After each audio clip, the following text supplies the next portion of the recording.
মাদকের সাথে সম্পৃক্ত 10 ব্যক্তিকে লানত দিয়েছেন মুহাম্মদ সাল্লাল্লাহু।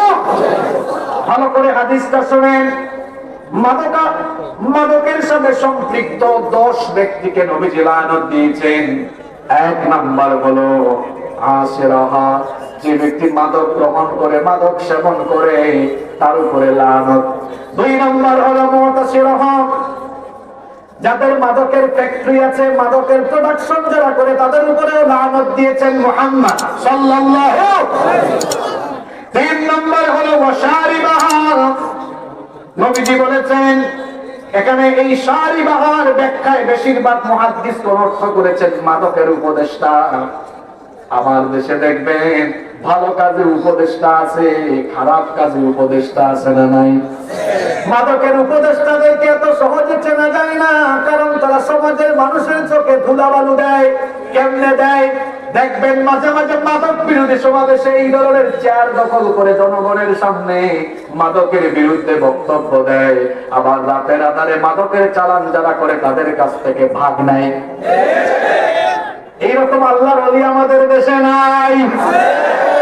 4 নম্বর হলো ওয়াহাবিলাহা, যারা মাদক বহন করে, মাদক ক্যারি করে, মনে করেন বেনাপুলের বর্ডার দিয়ে মাদকের চালান আসলো, কিংবা ওইদিকে টেকনাফ থেকে মাদকের চালান আসলো, টেকনাফ থেকে এক ড্রাইভার তার গাড়িতে করে সেই মাদকের চালান নারায়ণগঞ্জে নিয়ে আসলো।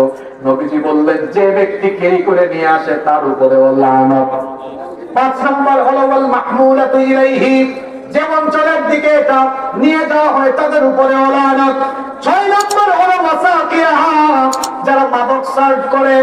আমাদের বাংলাদেশে অনেক প্রবাসী আছে, ইউরোপে আমেরিকায় থাকে, ওই অসভ্য দেশগুলোতে বিভিন্ন রেস্টুরেন্টে, আমার বাড়ি তো সিলেটে, আমার অনেক আত্মীয় স্বজন ইউরোপ আমেরিকা লন্ডনে বসবাস করে, তো তাদের কাছ থেকেই শুনেছি প্রবাসী অনেক ভাই বোনেরা আছে গিয়ে চাকরি পায় না।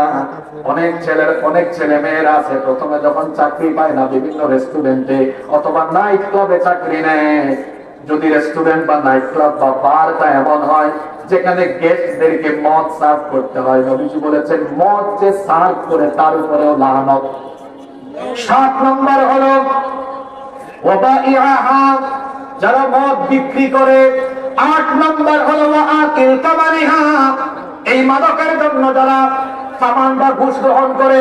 মাঝে মাঝে প্রশাসনিক সেক্টরে এমন লোক পাওয়া যায় যারা মাদকের চালান দেখে তলে তলে ঘুষ গ্রহণ করে, তলে তলে ঘুষ গ্রহণ করে, তাদেরকেও লানত দিয়েছেন মুহাম্মদ সাল্লাল্লাহু।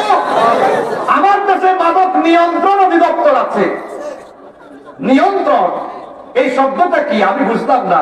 তাহলে কি নিয়ন্ত্রিত মাত্রায় খাবেন?